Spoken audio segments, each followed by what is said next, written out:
What is going on, YouTube? Welcome back to the channel. Today we are talking about the stars. Yes, the stars. And you're gonna check it out right after this.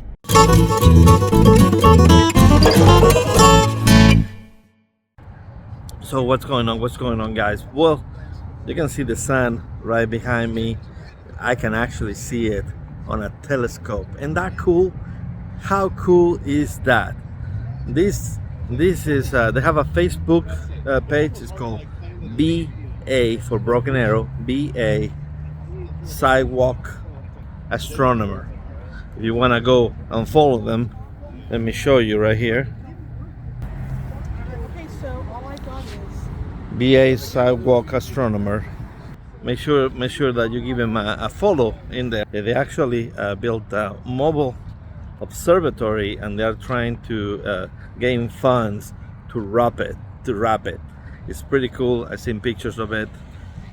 It's very, very nice. But yeah, they're here every month when the moon is the smallest on the side of the sun. Very, very cool. Very, very cool. I got lost at night, under the stars up in the sky. Directions hard to find, under the stars up in the sky. I got lost at night, under the stars up in the sky. Directions hard to find, under the stars up in the sky.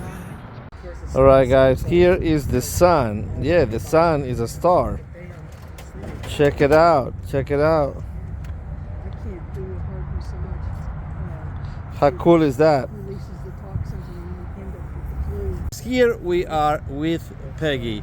She is the main person, together with her husband, on getting ready with the BA Sidewalk Astronomer. So, how did you come up with this idea? Well, if you know the astronomer John Dobson, who actually made scopes back in the day from found objects because they were too expensive.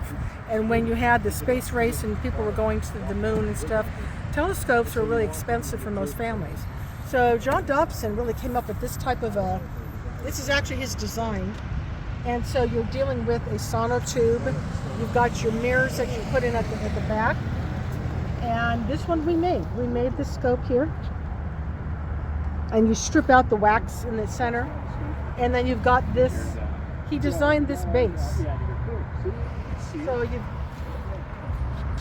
So instead of having a tripod, because what was going on is most scopes would actually go up and down. This is the alt-az. So altitude, you can go anywhere with it. And azimuth, you can go 360 with it. Okay. So this was all because of John Dobson. And so that's what got us interested in doing this. But he also would take the scopes he did and go out on the sidewalks of San Francisco. And people would come by and let him look for the telescopes. So we met up with him at we went to California on a job and met up with the organization. And eventually we did wind up meeting John personally. And I have some glass to grind that was from John Dobson. I actually have some of his books with his handwriting in them, and the original book that he got that taught how to grind mirrors. So he's a very famous, they call it amateur telescope making. So that's how we got involved with him. But we like the idea of being on the sidewalk because neither one of us can hold a degree in astronomy.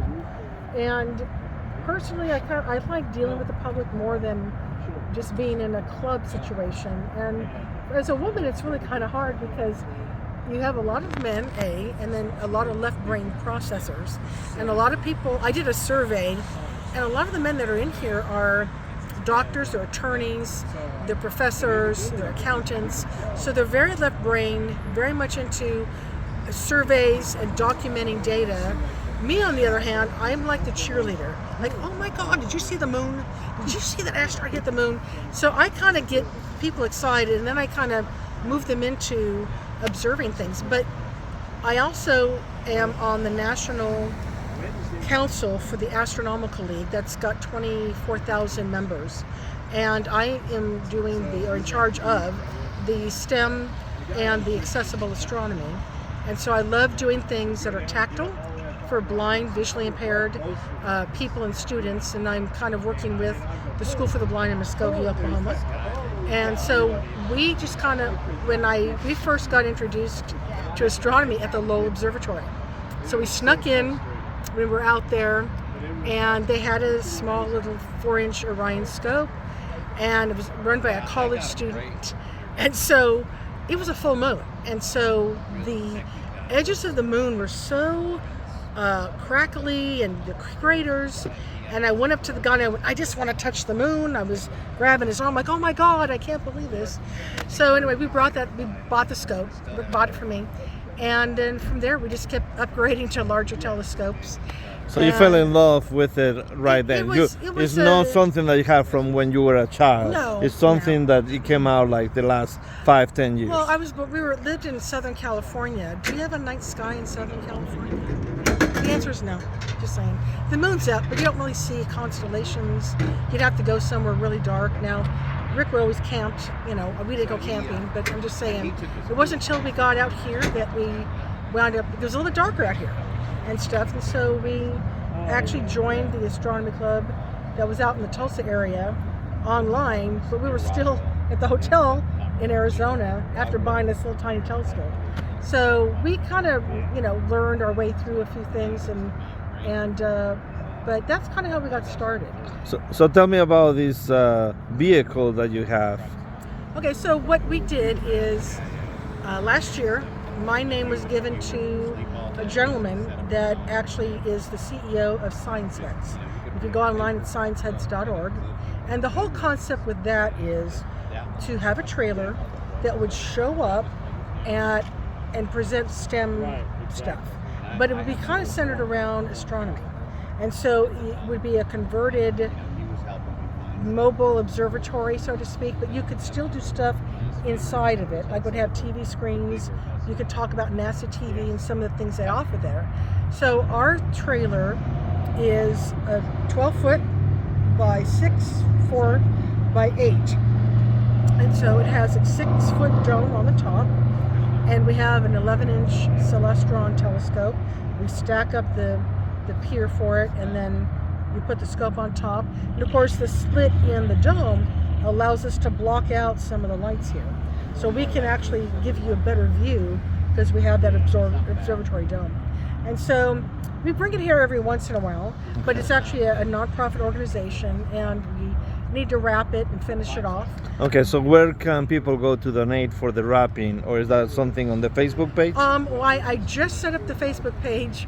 It's called Science Heads, and it actually is. It will give you two. The main one will be Science Heads, and the second will be NEO, Northeast Oklahoma. And I'm getting ready to start putting together the GoFundMe, but I had to get all of the information together. We had to get a few dry runs and pictures so we can put that up on the website to show what we do, because there wasn't anything going on, because it took us a while to get everything put together. The ceiling leaked, so we had to seal that. We had to do all kinds of things just to get it all ready. So now that we got everything in place, that is our next step, is to do the GoFundMe. And how long do you usually stay here? Do you come here every month? Well, every month we are at Hideaway Pizza here in Broken Arrow, and we always are around the Saturday closest to the first quarter moon. And that means that the moon isn't too bright to block out any planets or anything that might be out there. When we first came out here, there wasn't any lights on the building. That whole mall wasn't even built. There was a dirt field over there. So the more light you get in, obviously, but that's the whole concept of sidewalk astronomy. We're not doing sidewalk observing. Observing is definitely darker skies where you can see a lot more detail. This is astronomy, showing people, getting them excited about the hobby, because most people are into the planets and the moon anyway. So that's basically what we do, is get people excited about science. I actually did a virtual classroom I would go in where the students that were doing virtual education would come together at the Broken Arrow Academy, and I would go in there every couple of weeks and we would do some sort of hands-on astronomy. So I'm kind of more of I love working with students, and I don't mind working with other able personalities, autistic, special needs, things like that. So that's kind of what we do. We bring astronomy to the masses, to the community, you know what I mean? And we want to embrace all communities. So if we go to a function and I always ask, do you have people in wheelchairs? Because if they have non-ambulatory, up on these scopes, you've got the eyepieces. If you're looking at something straight up, your eyepiece is so tall, a person is not going to be able to stand up and get there. So we have special scopes where the eyepiece is at the back of the scope. They're smaller scopes, and people can come up with their wheelchair and view without any problem. So we really try to accommodate, anybody and everybody in the community as best we can. So. Very cool, very cool. Well, there is a lot of people that have come by on the couple of hours I've been here. People, what are you doing? What are you doing? It's what's so special? What's going on tonight? It's so cool. It's so cool, and it's nice to show people what we're doing here. So, and this is a hobby I think that a lot of people kind of don't really get into, because there's so much technology and apps, and I think people are it's a great science because it can bring in any other science with it. But if you really are a studier of things, so like right now we have a supernova or a nova that every 80 years it winds up flaring up, and it's called the Tower TAU. It's the star TAU Corona Borealis. Very so cool. This week it's supposed to flare up for so many days, and then it will be gone for another 80 years and we don't know what's really impacting it. Is it the going around the sun, or whatever planets are pulling on it that creates this flare up, the thing that's birthing that nova? Why does that nova get super, bright every 80 years and stuff? So that may have already happened, we don't know. There's also a couple of comets out there. One that was coming in, they're saying it kind of is breaking apart right now.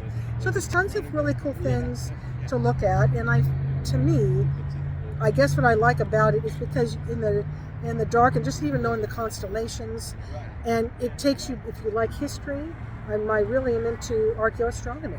What did people do before the telescope? How did they track their migration of animals? We don't need lights, because Native Americans didn't need lights, the Aztecs didn't need lights, and they still have to find the way in the dark.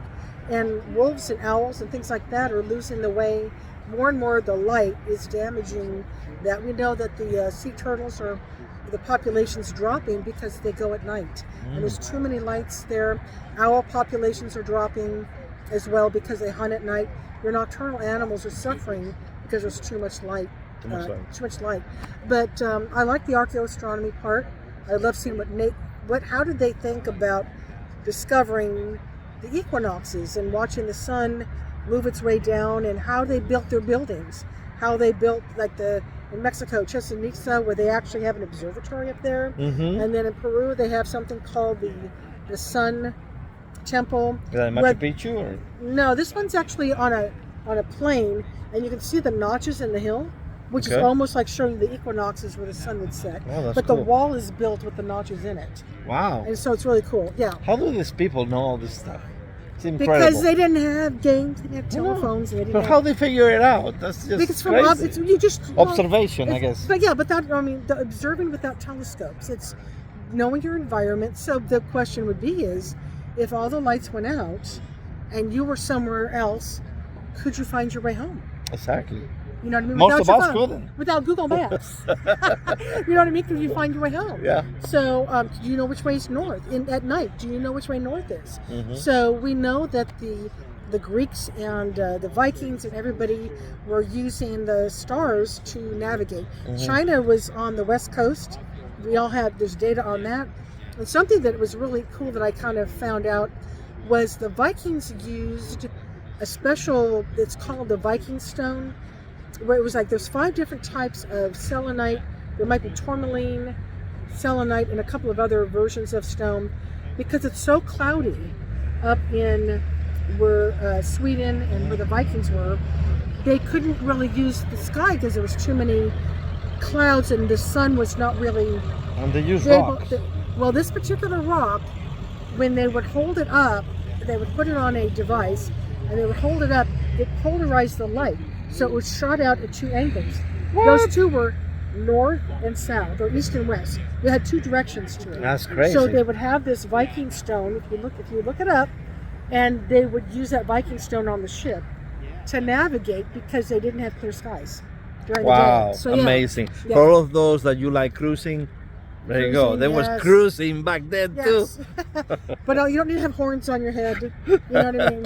Yeah, you don't need to eat, That well, is so interesting. yeah. And then of course they had that little instrument back in the day, but I know the name in Spanish, but I don't know in English. What is it? The astrolabio. Yes. Yeah, I don't know what the Well, name that actually is. came from Persia.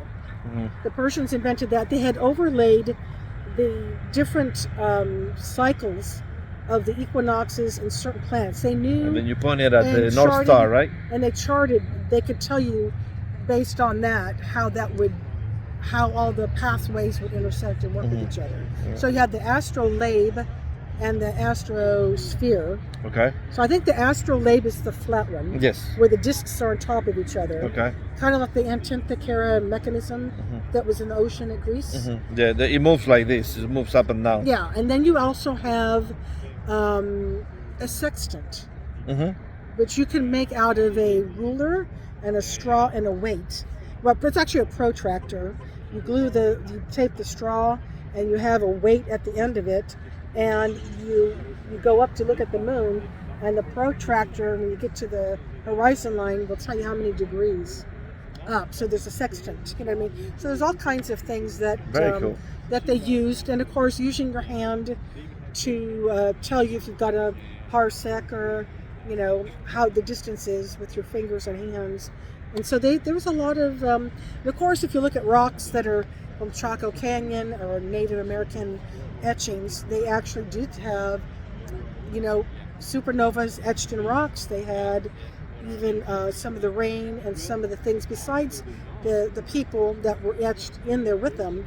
But like the cave that's in France, and I'm not even saying it right, the La Sasca or something like that, in it it shows a bull, and it has horns that are basically Taurus, the constellation Taurus. Okay. And across in the head, or there was like 3 stars across, Really? but it was the constellation Taurus, but it actually even showed the Pleiades with it. Wow. But if you take any art history, that is page 1, chapter 1. That's usually sometimes on the cover of the art history book, are these caves, the Laxale caves or Lachaux caves. Okay. And there's all of these images of bison and all that. There's but something there are like that in stars Spain, I believe, too. in France. Yeah, I think it's everywhere. I think of that certain Bronze Age or whatever thing. Yep. And then they found recently a star wheel, but it was a rock, and it Okay. had etchings in it, and it was from the time frame of when a comet was coming through, but of Sodom and Gomorrah, and they were talking about things coming down and burning the city. Wow. They tied, and on this rock, it was from Samaria, they actually had Orion, they had all these things. That asteroid came through and was falling apart over Sodom and Gomorrah, but it landed in Austria, or Wow. somewhere in Germany. And so that's where that ended up. But all the parts of it broke down at the same time frame of the story from the Bible of that Sodom and Gomorrah having things, fireballs from heaven. So, but it actually was an asteroid or a comet breaking apart. Cool. So it's really interesting. And then the other part was I went to a convention and they were talking about eclipses through history. And I did not know that Cecil B. DeMille did a movie on Jesus and his crucifixion. He found when a total eclipse was going to happen, and he filmed it during the total eclipse, because in the Bible it grew dark, and they tracked it down. There was an actual eclipse at the time of the crucifixion. So That's he crazy. filmed, he made the film to have a live eclipse showing in his film. Wow. And I forget what the name of the movie was, but I saw it was a professor that presented eclipses through movies and That's stuff. crazy. It was a great story. So a lot of times it's a great way to kind of combine a lot of data, a lot of stories, manuscripts, you know, from different cultures, and still all confirming the astronomical phenomenon that we have up there, and we get to share with each other. So now it's getting darker, and we're about to go Yes, see because some it's- nice stars, right? yeah, because what happens is that when you have something called opposition, so that means when the sun is setting over there, that means some planet is 180 degrees opposite of it, and it's going to be at sunset, boom, it'll be straight at the horizon line. And of course it's working its way through, it's traveling to where it starts setting, then it starts showing up in the morning. So right now this is called the Saturn opposition. So today, as soon as it gets dark, you should be through the trees and the lights on the street. We should be able to find, Over there somewhere. somewhere there will be Saturn somewhere over there. If we stay long enough, it will probably get above the trees at least tonight. So we should. Let's see if we can We'll see it. Saturn. Well, thank you very much for this yay. Thanks for history lesson. We're gonna stick around a little bit longer here, do some videos, check out some planets, check out some stars. I'm struggling right now. They think There's the moon through the telescope right now. Beautiful. Oh my goodness. So cool. What do we want to offer? This is another thing that is blowing my mind. This guy here has a picture of Saturn. Look at that. Look at this picture of Saturn. Doesn't it look like a picture on a book? This is amazing. He has it on this telescope right here, but it's very fuzzy, and I don't know if I can That's because that I can zoom in. it's not far from the traffic lights. But amazing. I got lost at night under the stars up in the sky. Directions hard to find under the stars up in the sky. I got lost at night under the stars up in the sky. Directions hard to find under the stars up in the sky. I don't know where to take this. So we are looking at Saturn. On one, we're looking at a nebula. On another one, we're looking at the moon. On another one, we got Jupiter. This is just so cool, so cool. And of course, people getting out of the restaurant, they're all trying to figure out what the heck are these people doing. And they're coming over and checking out. See, there's people there. There's people. It'll be a small So, well, I hope you like this video. If you like it, please give it a thumbs up. And until we see each other again, remember, life is short. Travel more.